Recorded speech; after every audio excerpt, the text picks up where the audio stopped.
Salut tout le monde, on se retrouve pour une petite partie de pêche du bord. Donc aujourd'hui on va aller pêcher en Saône avec Guillaume Tondu. Guillaume Tondu c'est un des experts de notre équipe de la pêche du cendre du bord en fleuve. Il a fait d'énormes poissons comme ça, il a une très bonne connaissance des techniques. Donc ce matin on va aller voir avec lui ce que ça va donner et en espérant qu'on verra quelques poissons. Avant-hier, j'y suis allé, franchement, tu avais un nombre de poissons fourrage sur la bordure, tu vois, dans les 5-10 mètres du bord. Je me dis que c'est pas possible qu'il n'y ait plus un poisson aujourd'hui.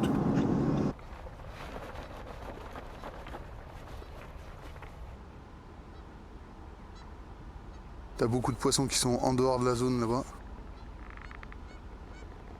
Pour commencer, je pense qu'il faut attaquer au shad. On va attaquer avec des vibrations. Moi, souvent, j'attaque très léger, parce que c'est vraiment pour trouver un poisson qui est très actif du départ. Et petit à petit, si tu veux, si on voit que les touches, elles sont pas vraiment là, on va descendre petit à petit sur le fond pour aller voir si on peut arriver à gratter un ou deux poissons. On va faire toute la zone pour essayer de voir si on n'a pas un poisson actif. Si c'est des poissons qui vont être pas très mordeurs, on aura tendance à mettre un peu plus lourd.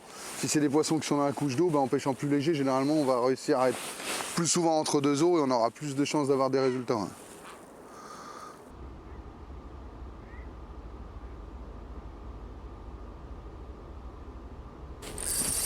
Ça c'est gros par contre. C'est un brochet.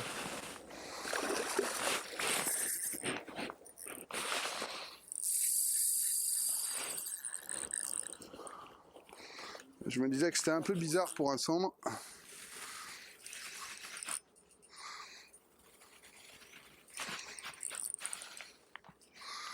prendre l'épuisette quand même.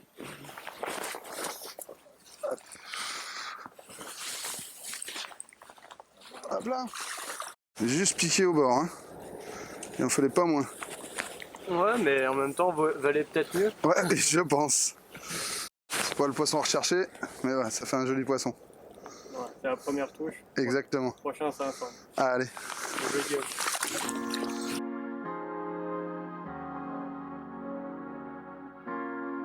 En gros, tu jettes, Je vais laisser tomber la première fois sur le fond si tu veux. Et après, avec l'habitude, je vais essayer de remouliner avant que mon plomb touche le fond. Tu vois, en essayant de garder. Alors à certains moments, quand t'as plus confiance, tu vas laisser descendre une fois sur le fond pour vraiment dire de retrouver le fond, pour pas te perdre. Et puis surtout, si t'as un casson à travailler comme il faut. Mais je pense que ton poisson, plus il est dans la couche d'eau, entre guillemets, et plus t'as de chances de prendre de touche. ouais. L'idée c'est de le faire sautiller comme ça. Voilà, le faire sautiller, et si tu peux ne pas le faire réceptionner le fond et arriver à redescendre 40-50 au-dessus du fond et déjà repartir, je pense qu'il n'y a pas photo.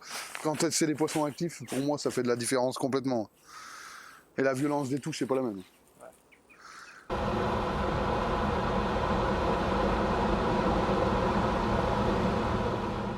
Dans ces passages de bateau, souvent dans les 5-6 lancers qui suivent, c'est pas rare de prendre une touche parce que tu as des poissons qui sont décalés de leur zone et généralement ça les fait bouger un petit peu, tu vois, s'ils sont calés.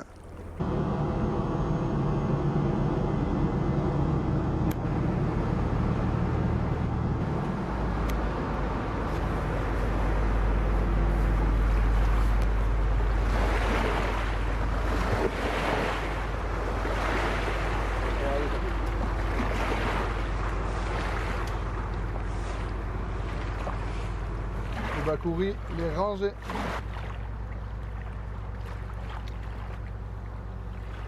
Allez, en espérant que ce soit pas le dernier. Et tu le disais tout à l'heure, hein, sur le passage de la barge. Ah, ça t'amène des courants, pour moi ça fait bouger les poissons qui peuvent être calés. Et généralement ils se mettent en activité parce que je pense que les blancs ils sont vulnérables aussi à ce moment-là. Parce que ça les emmène dans le courant et puis généralement ils se mettent en chasse à ces moments-là. Bon, changement de spot. Allez.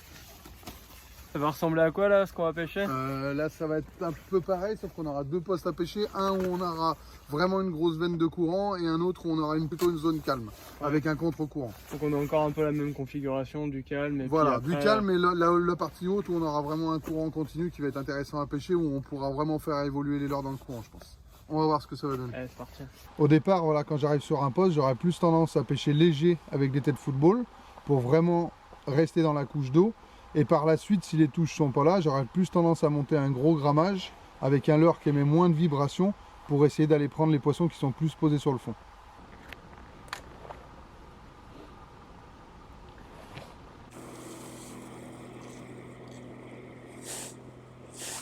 Oh là là, comme il pousse de plus en plus là.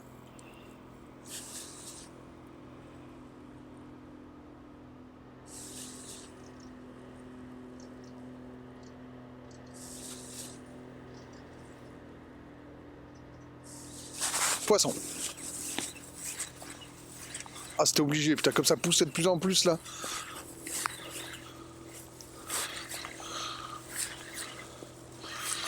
C'est quoi ça?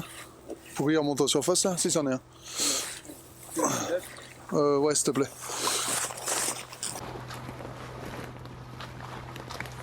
Ah, c'est pas encore un monstre, hein, mais... Écoute, c'est un poisson. Yes. Yes. T'as gobé le baco. Ah oui, yes. Ah, c'est encore pas un monstre, mais c'est un poisson qui fait plaisir. Là. Du bord, ça compte. Ouais, c'est clair. Un petit centre de Saône. Ah, tu vois, il m'aura mis une belle cartouche quand même. Ah, super.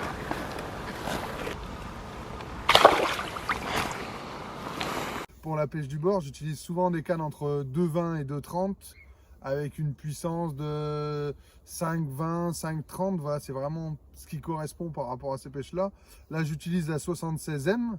Elle existe en deux versions. On peut l'avoir, ça c'est une série limitée.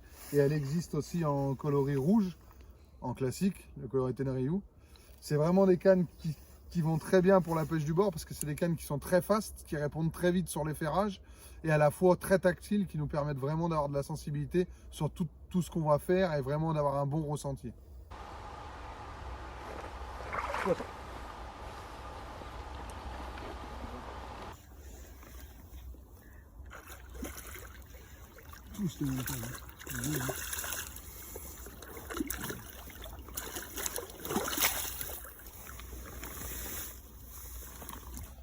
Le one-up, il est où? Rangé. T'as pris une bonne touche? Ouais, il m'a mis une bonne touche, tu vois, la remontée dans le cassant. Il faut vraiment leur passer vraiment devant la tête pour qu'ils arrivent à te mettre les touches, mais voilà. Encore un petit centre de Saône.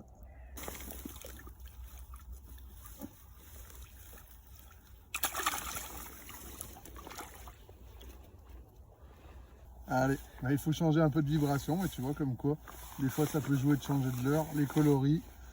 Allez, il n'y a plus qu'à, maintenant il faut faire la maman. Voilà les leurres que j'utilise pour la pêche du bord. Donc en premier, beaucoup le one-up pour avoir un peu plus de vibration et essayer de chercher les poissons dans la couche d'eau. Après j'aurais plus tendance à partir sur un bakouri pour avoir des plus faibles vibrations, pour avoir des poissons s'ils sont un peu moins mordeurs. Et après ce que j'utilise aussi c'est tout ce qui va être des leurres finesse pour vraiment arriver avec des leurres qui n'ont pratiquement aucune vibration pour essayer de provoquer la touche.